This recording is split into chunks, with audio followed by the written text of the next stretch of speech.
What is up, guys? Speed here, and finally I am back with another meta counters video. It's been a while, but the meta has changed quite a bit away from agility carries, away from a lot of the strength offlaners we've seen in the past like Beastmaster, and there's a new brand of heroes, a new wave I should say, so I'm going to be going over today what heroes you should pick and what items you should buy against them so that you can finally win MMR after getting stomped constantly by these annoying new meta heroes. So let's get straight into it.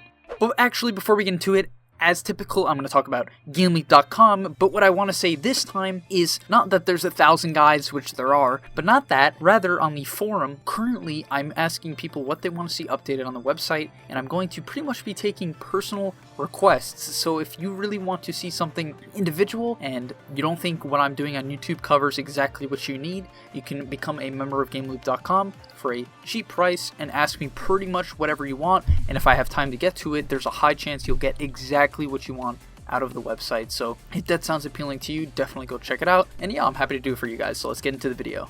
Coming in at number 1, we have the most destructive hero of last patch 7.21b, but also a menace of 7.21c. At least that's what I expect, so I still want to talk about Viper. Now, Viper did receive nerfs in the recent patch, however, I think it is still crucial to know how to counter this hero, as I don't expect it to really fall out of meta, simply because a lot of the utility and farming efficiency that it used to have, it still pretty much has. So for that, let's get into the counters for Viper. First off, I want to say a counter that I wouldn't pick for the laning stage, but one I think it is great for the game, which is Bounty Hunter. Now, Bounty Hunter does a few things against Viper. Most importantly, it disrupts his jungling patterns. I can't tell you how important this is. Really, it's so important. Very often do Vipers jungle on low HP. I've had a friend recently against a Viper just snipe him, a support killing a mid laner. You know how big of a deal that is? It really snowballs your game, especially as a hero like Bounty Hunter. In addition, what does Viper like to do when he's jungling? Ship out endless regen, right? That's how he stays in the jungle for so long. So what does Bounty Hunter like to do? He likes to snipe couriers. It's a very natural counter to Viper because it pressures him in the jungle and it snipes the courier that he needs so badly. So definitely consider that. But if you're looking for a lane counter,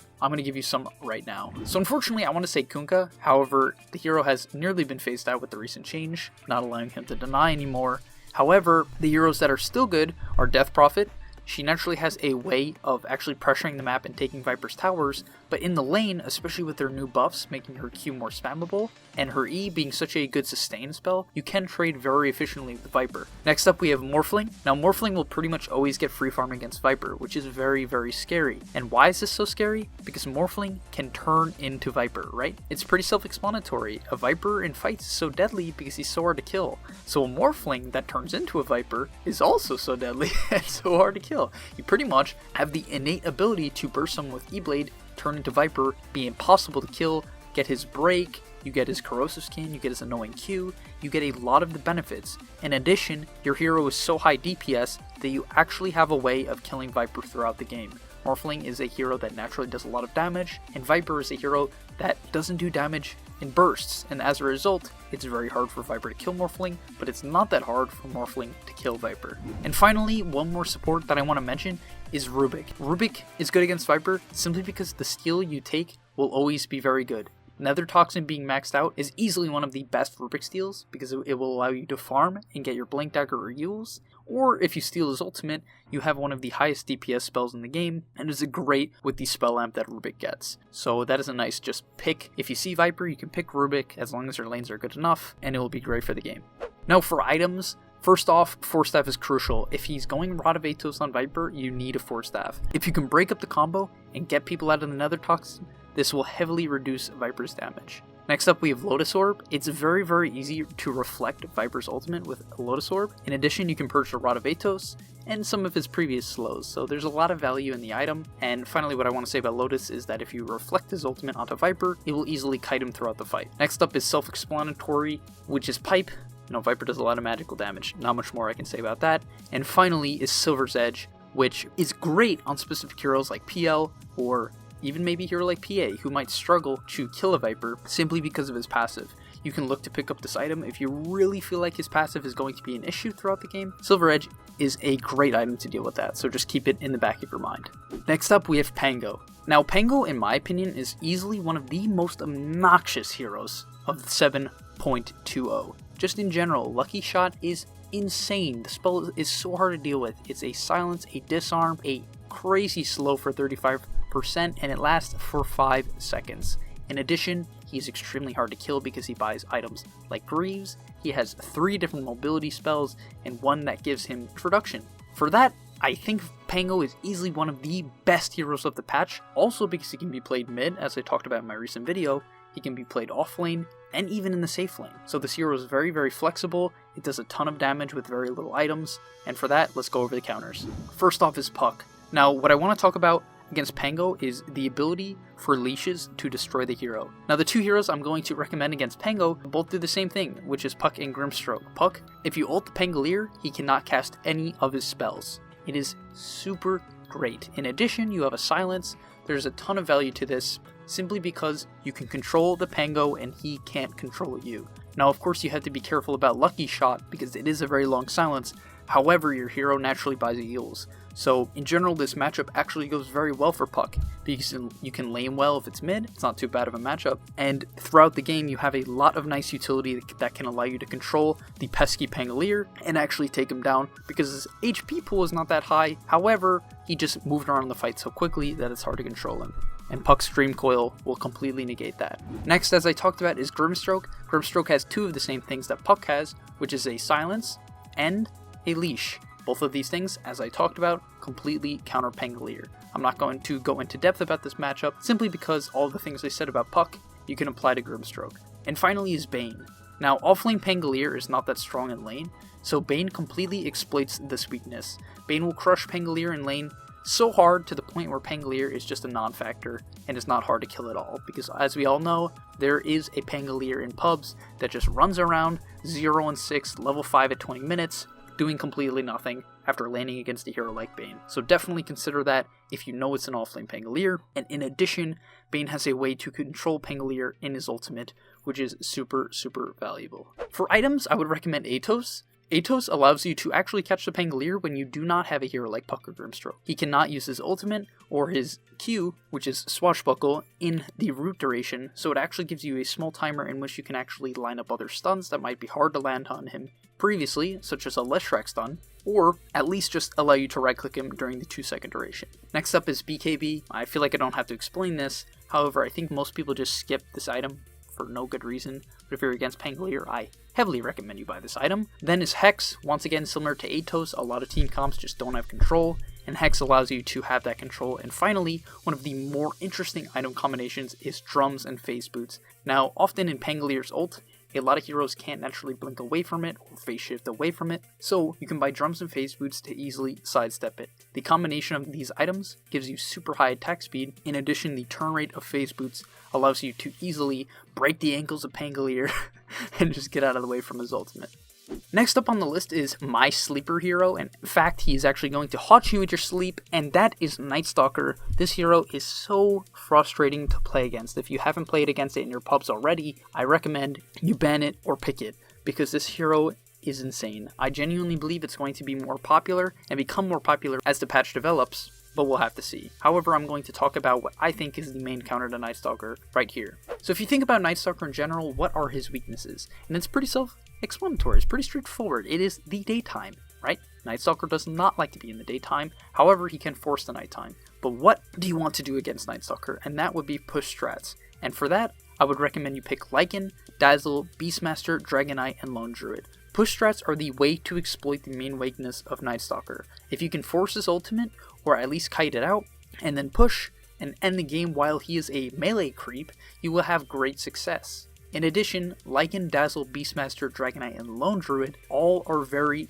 naturally tanky heroes. When I say Dazzle also, I just want to make it clear that I mean Dazzle Core. Dazzle support is okay as well, however, Night Stalker actually can just get on top of Dazzle support and kill him, so you have to be a little bit careful about that matchup. But going back to what I was saying, Beastmaster, Dragonite, and Lone Druid all have ways to force Night Stalker away. Beastmaster and Dragonite are much better because they can stay out of the silence radius. If you haven't played against a hero, its W now gives him a radius in which it silences. So ranged stuns are much better than any melee stuns, or just melee spells that can kite. So Dragonite and Beastmaster both have very good options for that. But going back to the point about the push strat, if you can exploit the duration in which this hero is very weak, you will have great success against it, and I think that is the best way to counter Night Stalker. For items, I would recommend Force Staff. Now, I know I recommend this item a lot, and I will continue to recommend it throughout this video because for some reason, supports just can't get it through their head that this item is so good. The small push that you can use on a core will drastically change a fight. And against a hero like Night Stalker, if you have a Pangolier or an Ember Spirit that gets caught in his silence, the small duration in which you can get them out of it is game changing. So please consider that item. Next up we have Crimson. As I talked about, you want to look for the push strat. So Crimson Guard, Vlad's, and Meteor Hammer are all great items that can allow you to push and end the game. In fact, Meteor Hammer is an interesting one because it is a stun that you can use to kite him that is not cancelled by the silence. So kind of an interesting way. Of course, he can use his Q to mini stun you, but all in all, it does give you a nice option to push. Next up, we have the fastest hero in Dota 2. You can't run away from him. He's the Flash, but he did recently get -5 to his movement speed. That would be Ursa. He's actually not faster than Pugna, Luna, or Coddle. Probably missing something else, Skywrath Mage. But the point is, this hero is so fast. How can you deal with him? How can you disengage? I'm going to give you a few heroes right now that will allow you to do that. Actually, items too. First off, Troll Warlord. Now, Troll Warlord, at TI actually, this hero was getting picked as an Ursa counter. And in fact, during TI, I actually thought that Ursa was a Troll Warlord counter, simply because you could burst him. This was previous to Troll having the new ultimate, which even makes Troll better against Ursa than previously. However, I thought that Ursa could get on top of Troll and burst him, as well as your ultimate purges the Whirling Axes, which allows you to purge a mischance and get on top of Troll. However, what is great about this matchup and the reason why it is Troll favored is because Troll is one of the best laners against Ursa. Ursa can purge the Troll Whirling Axes mischance in lane, you can become a ranged hero, you can slow the Ursa, and you naturally trade very effectively. In addition, Troll Warlord's new ultimate is one of the best man-up spells in the game, which gives you one of the only spells in the game that actually allows you to man-up against the farmed Ursa. Next up as a support, we have Oracle. Now, Oracle is actually similar to Troll in many ways, in which he has a natural ability to keep people alive during Ursa's burst. In fact, he also has a disarm. Your disarm allows you to force Ursa to ultimate. Now, why is this so important? Because Ursa's ultimate also gives him the 80% damage reduction. If you can force this out, often Ursa is very, very squishy. Your W is such a long duration and a low cooldown in which you can easily kite the Ursa out during the entirety of the fight. And in addition, similar to Troll, you can kite out Ursa's BKB duration or his burst duration, aka the overpower duration, with Oracle's ultimate, and this is super effective at kiting Ursa, easily why I would consider Oracle great against Ursa. And for items against Ursa, I would recommend Halberd. Halberd is great because you cannot purge the item, so Ursa's ultimate is not able to actually purge it, so if you get it off, even before the BKB, it is completely unable to be purged, and for that it is great against the hero. Next up we have Force Staff. I haven't talked about this item yet, but if you don't know what it does, it pushes heroes away, and you pushing people away from Ursa is very good. Next up is Glimmer Cape. Ursas don't buy dust, people don't buy dust in solo queue, people don't buy sentries in solo queue. Buy a Glimmer Cape, you'll kite out the Ursa burst, you're gonna kill him. Simple as that. I promise you, even if you're a core, doesn't matter, buy a Glimmer Cape. And finally, we have Ghost Scepter. As I talked about, Ursa is often very one and done. If you can force him to commit and kite the first burst kill that he goes for, you can get the kill, and Ghost Scepter and Ethereal Blade both are very good at that. Moving on to the next hero, and the last hero, we have Razor. Now, Razor is just a pest. He's one of the most obnoxious mid lane heroes because he can rotate to your side lanes, suck all your damage, take your tower, and whip you down. It's not very fun to play against. However, there are a few heroes that can counter this mechanism and the playstyle of Razor. First off is Pango Mid. Now, I talked about Pango Mid in the middle video. He's also one of my favorite heroes, and the reason why I talked about his counters earlier in the video, but he's great against Razor. You're one of the best heroes against Razor in lane, simply because Swashbuckle gives you the ability to get out of static link range very quickly. As a result, Razor's damage is not that high, his animation is garbage, and you can buy a Stout Shield, so you can easily stay in the lane, get a lot of denies, get your XP up, and rotate extremely effectively. Why is this so important? When Razor goes to the side lanes to kill your cores, you can easily TP in and disrupt them very easily. What does Razor not have in the early game? That is an ability to disengage from magical damage and magical control. Pangolier has a ton of that. His ultimate easily runs over the Razor, as well as gives you the ability to disarm with Lucky Shot. There's a ton of great aspects about this matchup, and I would definitely pick this one. Next up, if you see Razor in a tri-lane, this is not a specific hero, but an idea,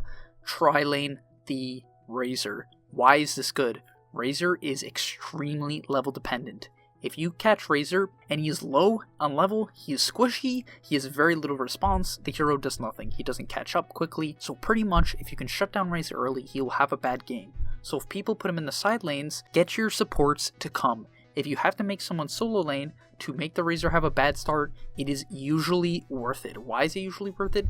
Because of what I said, he can't catch up. He just can't. The hero just can't. So just try lane. Throw all your spells at him, make him go back to base, make him spend his gold on tangos rather than a Midas, and you're going to have success against Razor. Next up we have Quap. Quap is very similar to Pangolier. Actually, I don't even think there's much to talk about Quap. You can blank out of the static range link. In addition, you have the similar aspects of Pango where you can react to Razor ganks very, very effectively. You have a ton of magical damage to kill him in the early game, and your Q, which recently got buffed, the Shadow Strike, is extremely good at kiting Razor. So pick it against Razor. And finally, my favorite hero of Dota, actually it's Nature's Prophet. However, one of my other favorite heroes, Batrider, is very good against Razor. In fact, it is one of the best heroes at killing Razor in lane, and as I talked about, if you can ruin Razor's laning stage, you're going to ruin pretty much his entire game. Batrider has the ability, if played correctly and to a high enough level, to easily kill Razor in the lane. There's not much Razor can do about it, right? He does have a slow, however, if you put a point into your W, you can easily catch up and run him over in the laning stage. And in addition, similar to Quap and Pango, if Razor ganks a side lane, what can Batrider do? TPN, get increased movement speed from Firefly, slow the Razor, prevent his disengage, and catch him with magical damage. So that is why Batrider is good against Razor. That was the final hero. Let me go into items, and then we're going to close this one off. So for items against Razor, what you want is a Force Staff. I've not talked about not joking though, you actually do want Force Staff against Razor. It's just really good. But items that aren't Force Staff is Solar Crest. Why is Solar Crest so good against Razor? Because Razor has very limited attack speed. He does have very high damage, however, if you use Solar Crest against Razor, it reduces his attack speed by 70, which is a ton, especially for a hero like Razor. And finally, the last item you want is Halberd. Now, it's similar to Ursa. Razor actually does have a duration in which he does damage. This is the static link duration, and because Razor is a ranged hero, it lasts for even longer. In addition, it gives you status resistance, but more importantly, evasion, so it's harder for Razor just to kill you in general. All in all, Force Staff, Solar Crest, and Halberd allow you to kite the Razor. So I hope you guys enjoyed this video about meta counters. Definitely use these counters and item purchases in your upcoming pubs. Hopefully these tips will allow you to win the games, purchase the right items, and pick the right heroes in your pubs so that you can start winning MMR now. Thank you for watching. In addition, I forgot to mention earlier in the video, but definitely check out our new Discord if you haven't already. I'm posting polls and giveaways in the future. And one last thing before I end off the video, and thank you guys for coming and spending your time with me here today, is that we now have our own private Discord server in which I will be posting polls to see what video you guys want next. I already had one, and that video will be coming up soon. In addition, we will be doing giveaways in the future. There's a cool rank system where you can see how often you're on the server and compare it to me, and you can ask me any question about Dota you want, so definitely go check that out, and I'll be happy to see you guys there.